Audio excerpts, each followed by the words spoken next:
திருக்கணித பஞ்சாங்கத்தின்படி வரக்கூடிய வைகாசி மாதம் 18ஆம் தேதி, அதாவது ஜூன் மாதம் 2ஆம் தேதி அதிகாலை 1:50 குரு பகவான் மிதுன ராசியிலிருந்து கடக ராசிக்கு பயிற்சி ஆகிறார்.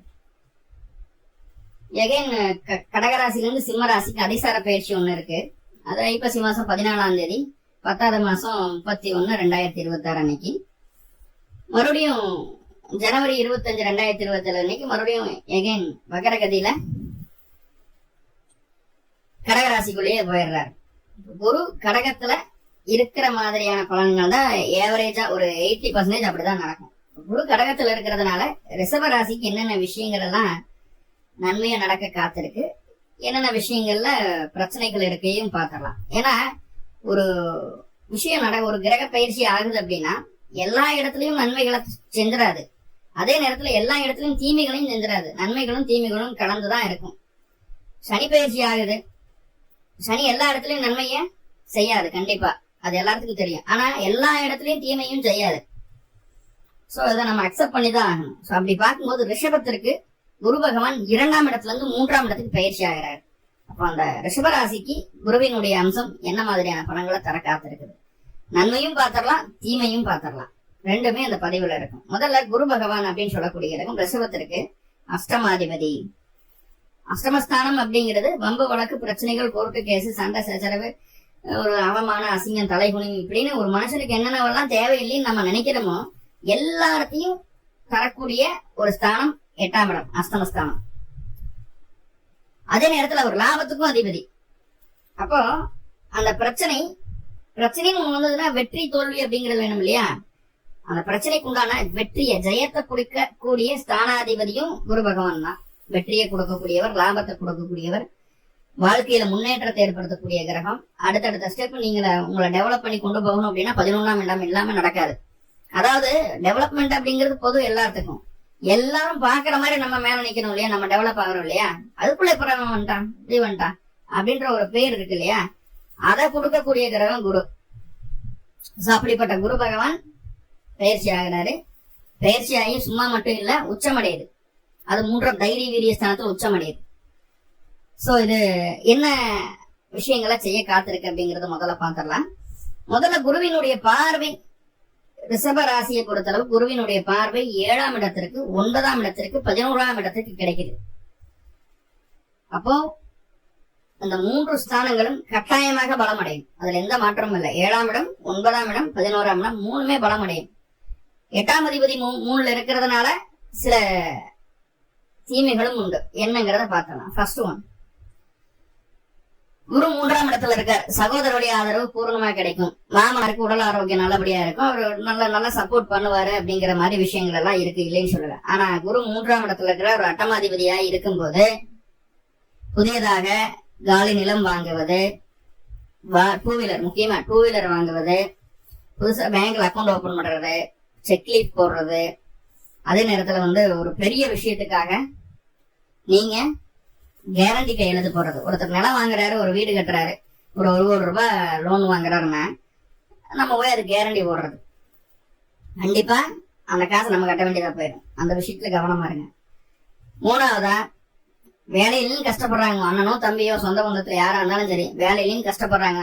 உங்க பெயரை சொல்லி உங்களுடைய நற்பெயரை காரணம் காட்டி நீங்கள் அவர்களுக்கு வேலை வாங்கி கொடுத்தீங்கன்னா உங்க பேரையும் கெடுத்துட்டு உங்க வேலையும் காலி பண்ணி போட்டு போயிடுவாங்க. நம்ம வீட்டுல உட்காரணும் சம்பளம் இல்லாம. அப்ப இந்த கேரண்டி கையெழுத்து போடுறது அப்படிங்கிறது ஆகாது. இந்த விஷயங்களை கண்டிப்பாக குரு பயிற்சி ஆனதுக்கு அப்புறம் ரிஷபராசிக்காரங்க தவிர்த்துக்கணும். என்ன சார் எல்லாம் குரு பயிற்சி எல்லாம் ஆகாவும் நன்மையை சொல்லிட்டு இருக்காங்க, எடுத்தது நீங்க இப்படி சொல்றீங்க. இது எச்சரிக்கை. உதவி பண்ணணுங்கிற எண்ணம் மனசளவுல அதிகமா இருக்கும் ரிஷபத்துக்கு. உதவி பண்ண போய் சிக்கல்ல மாட்டக்கூடிய காலமா இருக்குது இது. அப்போ கால சூழ்நிலைகளை முழுமையா புரிஞ்சுக்கிட்டு அதுக்கு தகுந்த மாதிரி நம்ம நடந்து போய்க்கணும். என்னென்ன விஷயங்கள்னு சொல்லிட்டேன். அதே போல பெண்களா இருக்கும் பட்சத்துல, ரிஷபராசி பெண்களா இருக்கும் பட்சத்துல இந்த காதல் அணியக்கூடிய அணிகலன்கள், தோடு, ஜிமிக்கி, விரல்கள் அணியக்கூடிய மோதிரங்கள், மூக்குத்தி, இதெல்லாம் பத்திரமா பாத்துக்குங்க.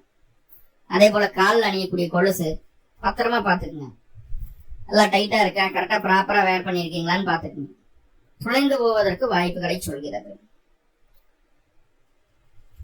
அதே போல முக்கியமான டாக்குமெண்ட்ஸ், ரெண்டாவது உங்களுக்கு அந்த credit card, debit card, Aadhaar card, இதுல ஒரு அப்டேஷன் பண்றது, இந்த மாதிரி விஷயங்கள் எல்லாம் கொஞ்சம் கவனமா இருங்க. ஒரு தடவைக்கு 2 தடவை சரியா இருக்கிற பட்சத்துல அதுக்கப்புறம் அப்ரூவலுக்கு வாங்குங்க. ஏன்னா எப்படியும் உங்களுக்கு வரக்கூடியது ஏதாவது ஒரு டாக்குமெண்ட்ல ஒரு பிழை இருக்கிற மாதிரி தான் வரும். ஸோ மறுபடியும் நீங்க ரீகரெக்ஷன் பண்ற மாதிரி இருக்கும். பொறுமையா பண்ணுங்க அந்த ப்ராசஸ் எல்லாம். ஓகே, இதெல்லாம் நம்ம கவனமா இருக்க வேண்டிய விஷயங்கள்.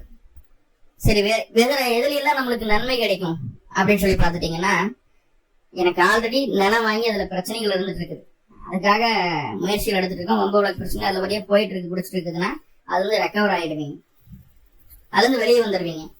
உயிர் சொத்து சம்பளமா தொந்தரவுகள் வந்துட்டு இருக்கு, பாட்டம் முப்பாட்டம் அவன் சம்பாதிச்ச சொத்து, ஆனா நம்ம இவ்வளவு பிரச்சனை வந்துருச்சு, எல்லாத்தையும் அவன் மாறிட்டு போகணும்னு நினைக்கிறான், என்னால அதை எகெயின்ஸ்ட் பண்ணி என்னால பேச முடியல, ஒன்னும் பண்ண முடியல அப்படின்னா தெய்வமே உங்களுக்கு வந்து கூட நிற்கும், துணையா நிற்கும். அந்த பிரச்சனையில இருந்து வெளியே வர்றதுக்கு உண்டான சரியான வழிய காட்டிடும். சார் எப்படி சார் தெய்வம் வந்து நிற்கும், எப்படி சார் வழிகாட்டு அப்படின்னா, நேரம் சாமி எல்லாம் வராது. என்னன்னா அதுல இருந்து வெளியில் வர்றதுக்கான வழிய ஏதோ ஒரு நபர் மூலயமா உங்ககிட்ட கொண்டு வந்து சேர்த்துரும், பிரபஞ்சமே கொண்டு வந்து சேர்க்கும். அதை நம்ம சரியா புரிஞ்சுக்கணும். நம்ம அட்வைஸ கேட்டு நம்ம பண்ற மாதிரி இருக்கிறது நல்லது, சரிங்களா? சுய புத்தி பெரிதாக இந்த காலகட்டத்தில் வேலை செய்யாது. சொல் புத்தியை கேட்டு நடப்பது வெற்றியை தரும். தெய்வம் இன்னொருத்தர் மூலயமா உங்களுக்கு உதவி செய்ய காத்திருக்கு, அதை சரியா புரிஞ்சுக்குங்க. கீழே இருக்கிறவங்கள கைய பிடிச்சு மேல தூக்கி விடுறதுக்கு ரெடியா தான் இருக்கு அப்படிங்கறத புரிஞ்சுக்குங்க. சரி, ஓகே. இந்த வீடு, வண்டி, வாகனம் எல்லாம் சொந்தமான விஷயங்களுக்கு எதுனாலும் ஜெயிச்சுக்கலாம், பிரச்சனைகள் கிடையாது. அதே போல புதிய மாற்றங்கள். சார், ஒரு கம்பெனில 20 வருஷமா ஒர்க் பண்ணிட்டு இருக்கேன், அடுத்த கம்பெனி நான் மாறலான் இருக்கேன், ஜம்ப் பண்ணலாம் இருக்கேன், சரியான டைமா? கண்டிப்பா சரியான டைம். ஃபர்ஸ்ட் அதுக்கு அகெயின்ஸ்டா நிறைய கருத்துக்கள் கிடைக்கும். உங்களுக்கு பயப்படுத்திடுவாங்க, மாறினா போயிடும், அந்த வேலையும் போயிடும், இருக்கிற வேலையும் போயிடும், உட்கார எல்லாம் பயப்படுத்துவாங்க. அப்படி உங்களை பயப்படுத்திட்டாங்க, நீங்க அதை வேணா நீங்க மனசுக்குள்ள நினைக்கிறீங்க, நீங்க அதை தான் பண்ணணும், ஏன்னா முதல் கோணல் முற்றிலும் கோணல் அப்படின்னு சொல்றோம் இல்லையா? இங்க முதல் மாற்றம், முதல் எண்ணம் ஃபெயிலியர் ஆகுது அப்படின்னா பின்னாட்களில் அது உங்களுக்கு வெற்றியை தரக்கூடிய மாற்றமாகவே அமையும். இதுல எந்த மாற்றமும் இல்லை. தைரியமா பண்ணுங்க, மனசுக்குள்ள, ஆள் மனசுக்குள்ள அந்த தைரியம் அப்படிங்கிறது கண்டிப்பா வந்துடும். தைரியமா பண்ணுங்க, பதட்டம் இல்லாம பொறுமையா செய்யுங்க, கண்டிப்பா சக்சஸ் அப்படிங்கிறது உங்களை தேடி வந்துட்டே இருக்கு. சரிங்க, தெய்வம் உங்களுக்கு துணை நிக்குது 3ஆம் இடத்துல. ஏன்னா 3ஆம் இடம் அப்படிங்கிறது சும்மா சொல்லக்கூடிய ஸ்தானம் கிடையாது, கர்மாவை வெல்லக்கூடிய ஸ்தானம். முன்னாடி செய்த நல்லவைகளோ கெட்டவைகளோ அனைத்துமே உங்களை வந்து சேரும்.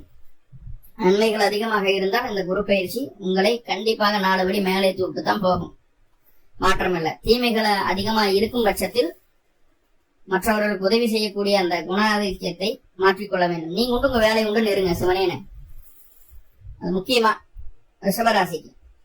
ரைட், குருவோட பார்வைக்கு வருவோம். குருவினுடைய பார்வை ராசிக்கு 7ஆம் இடத்துக்கு இருக்குது. கணவன் மனைவி உறவுல இருந்து வந்த பிரச்சனைகளோ, சங்கடங்களோ, சலிப்புகளோ எதுனாலும் ஒரு ஸ்மூத்தான ஒரு சூழ்நிலை கூட வந்துடும். என்னன்னாலும் ஃப்ரீயா ஆயிடுவீங்க. கோர்ட்டு கேஸ் வழக்கெல்லாம் போயிட்டு இருக்கு. இந்த மாதிரி 3ஆம் இடத்துல குரு உச்சம் பெற்று ராசிக்கு 7ஆம் இடத்தை பாக்குறதோ, இல்ல குரு பலம் பெற்று, அதால ராசியில இருந்து குரு பலம் ஆயிடுச்சுன்னா 7ஆம் இடத்தை பார்க்கும். ராசியில குரு இருந்தா திக்பலன் அமைப்பு. சோ இந்த மாதிரி சூழ்நிலைகள்ல நிறைய பிரிந்த தம்பதியர்கள் ஒன்று சேர்ந்திருக்காங்க. கோர்ட்டு கேஸ் வழக்கெல்லாம் முடிச்சுட்டு தீர்ப்பே வந்துட்டு அதுக்கப்புறம் சேர்ந்திருக்காங்க. சோ அந்த மாதிரி ஒரு சூழ்நிலைகள் இருக்குது, சரிங்களா? இங்கேயும் உங்களுடைய சுய அறிவு வேலை செய்யாது. உங்களுக்கு நல்லது நினைக்கக்கூடிய, வெல்விஷரா இருக்கக்கூடிய நபர்கள் சொல்லக்கூடிய கருத்துக்களை கேட்டீங்கன்னா கண்டிப்பா சக்சஸ். கணவன் மனைவிக்குள்ள பிரச்சனைகள் நீங்கி ஒண்ணு சேரக்குண்டான ஒரு வாய்ப்பு. எங்க சார் 32 கல்யாணமே அப்படின்னு சொன்னீங்கன்னா உங்களுக்கு டும் ஓசை இந்த குரு பயிற்சியில் கேட்கப்படும். குடும்பத்துல ஒரு சுபகாரியம் நடக்கும், அதுல எந்த மாற்றமும் இல்லை. மனசுக்கு பிடிச்ச மாதிரியான வாழ்க்கை துணை அமையும். எவ்வளவோ தேடி ஒன்னும் கிடைக்கல, இப்போவாது அமையுமா? குரு 2ஆம் இடத்துல இருக்கிறாரு, குடும்பத்தை விருத்தி பண்ணுவாரு, நிறைய ராசி பண்ணலாம் சொன்னீங்களே, அப்பவும் ஒண்ணும் ஆகலையே அப்படின்னா கண்டிப்பா இப்போ உறுதியாக மனதிற்கு பிடித்தார் போன்ற ஒரு வாழ்க்கை துணை உங்களுக்கு அமையும், தேடாமலே கிடைக்கும். என்ன சிறு குறைகளோடு இருக்கிற மாதிரி நம்மளுக்கு தோணும். நம்ம ஸ்டேட்டஸ்க்கே எதிர்பார்க்காம குறையோ நிறையோ, நம்மளோட அதிகமா இருந்தாலும் சரி, நம்மளோட கம்மியா இருந்தாலும் சரி, கண்டிப்பா நம்மளுக்கு ஈக்குவலா வராது. அதனால புரிஞ்சுக்கோங்க. எதனால அக்செப்ட் பண்ணிக்கோங்க, கண்டிப்பா மன வாழ்க்கை இந்த காலகட்டம் ரிஷபத்திற்கு ஆரம்பிக்கும். அதுல எந்த மாற்றமும் இல்லை. பிசினஸ் பார்ட்னர்ஷிப்ல நிறைய பிரச்சனைகளை பார்த்துருப்பீங்க கடந்த காலகட்டங்கள்ல. பார்ட்னர்ஷிப் போட்டு பண்ணும்போது அப்படியே ஒரு டவுன் கிரேட் எல்லாம் இருந்திருக்கும். உங்களுக்கு நீங்க 100% வேலை செஞ்சீங்கன்னா உங்களுக்கு பார்ட்னர் 10% கூட வேலை செய்ய மாட்டாங்க. அப்படி நிறைய டவுன் கிரேட் இருந்திருக்கும். நிறைய பேர் பார்ட்னர்ஷிப் விட்டு பிரிஞ்சு வந்துடலான்ற முடிவெல்லாம் எடுத்திருப்பீங்க. இல்ல ஆல்மோஸ்ட் அந்த சூழ்நிலையில இருந்துட்டு இருக்கும். அந்த பிரச்சனைகள் மாறும். மறுபடியும் எகைன் நல்ல பார்ட்னர்ஷிப் ஆகும். நல்லா 2 பேரும் சேர்ந்து வேலை செய்வீங்க. மறுபடியும் டெவலப் ஆகும். 3வதுதான் சொந்த ஊரை விட்டு வெளியூர், வெளிமாநில, வெளிநாட்டில் இருக்கக்கூடிய ரிஷபராசி என்பவர்களுக்கு அங்க உங்களுக்கு இருந்து வந்த வருமான குறைகள் எல்லாமே நீங்கும்.